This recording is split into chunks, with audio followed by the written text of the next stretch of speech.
വചനവീഥിയിലൂടെ father ജെ.ബി. Puthur. വിശുദ്ധ മത്തായി രചിച്ച യേശുവിന്റെ സുവിശേഷം അധ്യായം 26 1 മുതൽ 5 വരെയുള്ള വാക്യങ്ങൾ. യേശുവിനെ വധിക്കാൻ ആലോചന. യേശു ഈ വചനങ്ങളെല്ലാം അവസാനിപ്പിച്ച ശേഷം ശിഷ്യന്മാരോട് പറഞ്ഞു, 2 ദിവസം കഴിഞ്ഞ് പെസഹായാണെന്ന് നിങ്ങൾക്കറിയാമല്ലോ. മനുഷ്യപുത്രൻ ക്രൂശിക്കപ്പെടാനായി ഏൽപ്പിക്കപ്പെടും.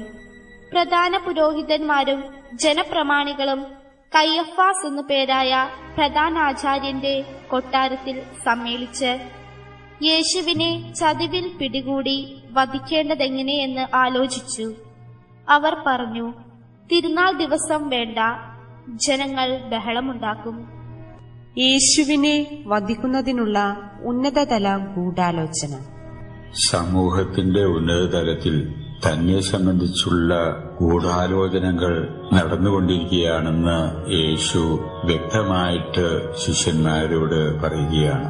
യേശു തുടർന്ന് പറയുന്നു, ഈ പെസഹ തിരുനാൾ ദിനങ്ങളിൽ താൻ ബന്ധിക്കപ്പെടുമെന്നും ക്രൂശിൽ വധിക്കപ്പെടാൻ വിധിക്കപ്പെടുമെന്നും തെളിവായ രീതിയിൽ തന്നെ യേശു ശിഷ്യന്മാരെ അറിയിക്കുന്നു. ഏതാണ്ട് അതേ സമയം തന്നെ ആയിരിക്കണം പുരോഹിതന്മാരും ജനപ്രമാണികളും അന്നത്തെ പ്രധാന ആചാര്യനായ കയ്യാഫാസിന്റെ വസതിയിൽ ഒന്നിച്ച് ആലോചനാ സംഘം ചേർന്നിരിക്കുകയാണ്. വിഷയം യേശുവിനെ ബന്ധിക്കുന്നതിനും വധിക്കുന്നതിനുമുള്ള ഗൂഢാലോചനയാണ്.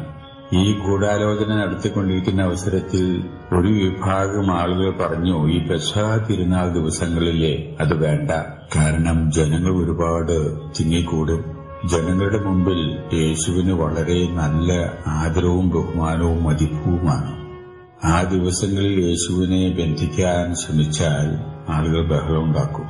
അതുകൊണ്ട് അത് വളരെ ശ്രദ്ധിച്ച് കൈകാര്യം ചെയ്യേണ്ട ഒരു വിഷയമാണ് എന്ന അഭിപ്രായം ആ ആലോചന സമ്മേളനത്തിൽ പൊങ്ങിവന്നു എന്നുവരികിലും അതല്ല സ്വീകാര്യമായത് എന്ന് പിന്നീട് നടന്ന സംഭവങ്ങളിൽ നിന്ന് വ്യക്തമാകുന്നുണ്ട്. അങ്ങനെ അവർ തീരുമാനിച്ച് ആ തീരുമാനം നടപ്പിലാകുകയാണ് ഉണ്ടായത്.